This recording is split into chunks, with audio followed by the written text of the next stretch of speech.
Hi there, Lovatics. When you heard Demi Lovato was coming back to the show, you tweeted and Facebooked your questions for her, and Demi is here to answer. Our first is a fun one from Twitter, Demi. If you could only listen to one album and watch one TV show for the rest of your life, oh, that would drive me crazy, by the way, what would they be?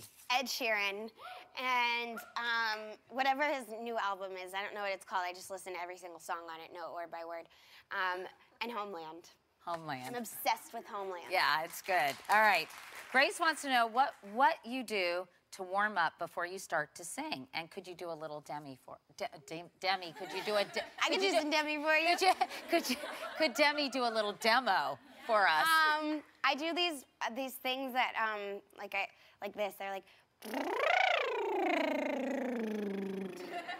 And like I do that over and over. I do like some really, really loud vocal warm-ups but I also do a lot of stretching because and jumping around. It gets your blood going. Oh, okay, interesting. Mary Jo tweeted and asked, "What was your first song ever about? What was your first song ever about? Did you used to make up songs when you were growing up? And what was your first hit?"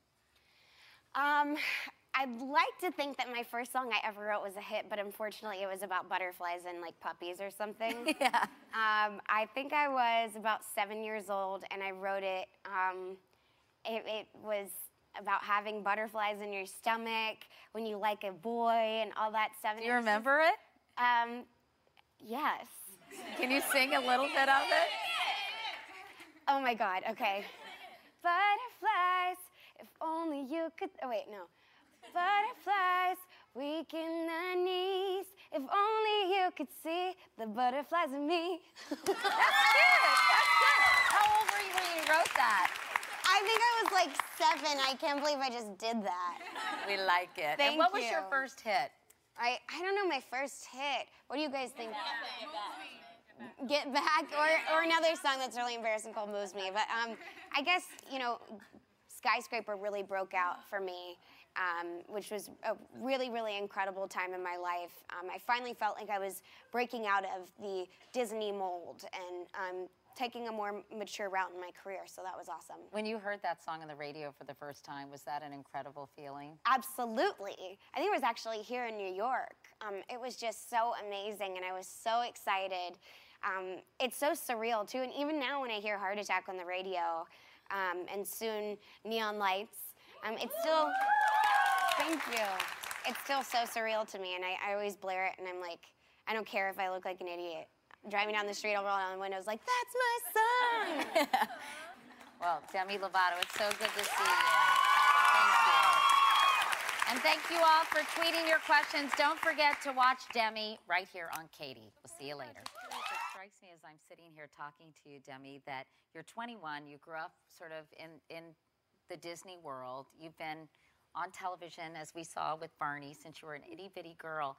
And I'm watching you mature, and I'm wondering about your thoughts on Miley Cyrus, because Miley, I think, is trying to evolve and become more sophisticated, and there is an awful lot of controversy surrounding her right now. And what are your thoughts about that? I think she knows what she's doing. You know, a lot of artists take that route of, you know, shock value. And that's totally fine, and that's great, but I think that she has such an incredible voice that's overshadowed by some of the things that she's doing, and that's, you know, it's her journey. She's having fun, she's being who she is, and we'll always love her. She's been one of my friends since I was like 14. But everyone's on their different journeys right now, and she's doing that, and she's having fun, so, you know, power to her. I know that she's getting a lot of flack, you know, from a lot of parents and, you know, who knew her as Hannah Montana, and suddenly it's like, oh my gosh, this is just too much, pushing the envelope too much. Do you feel for her? Because, gosh, it seems like she's at the epicenter of conversations, or do you think that's part of her goal, to be talked about?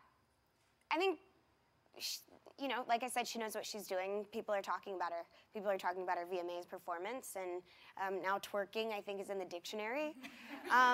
So, you know what? She's a businesswoman, after all, and that's what she's doing. And like I said, power to her. I think that the world kind of needs to get over the fact that she was Hannah Montana when she was 16 or whatever.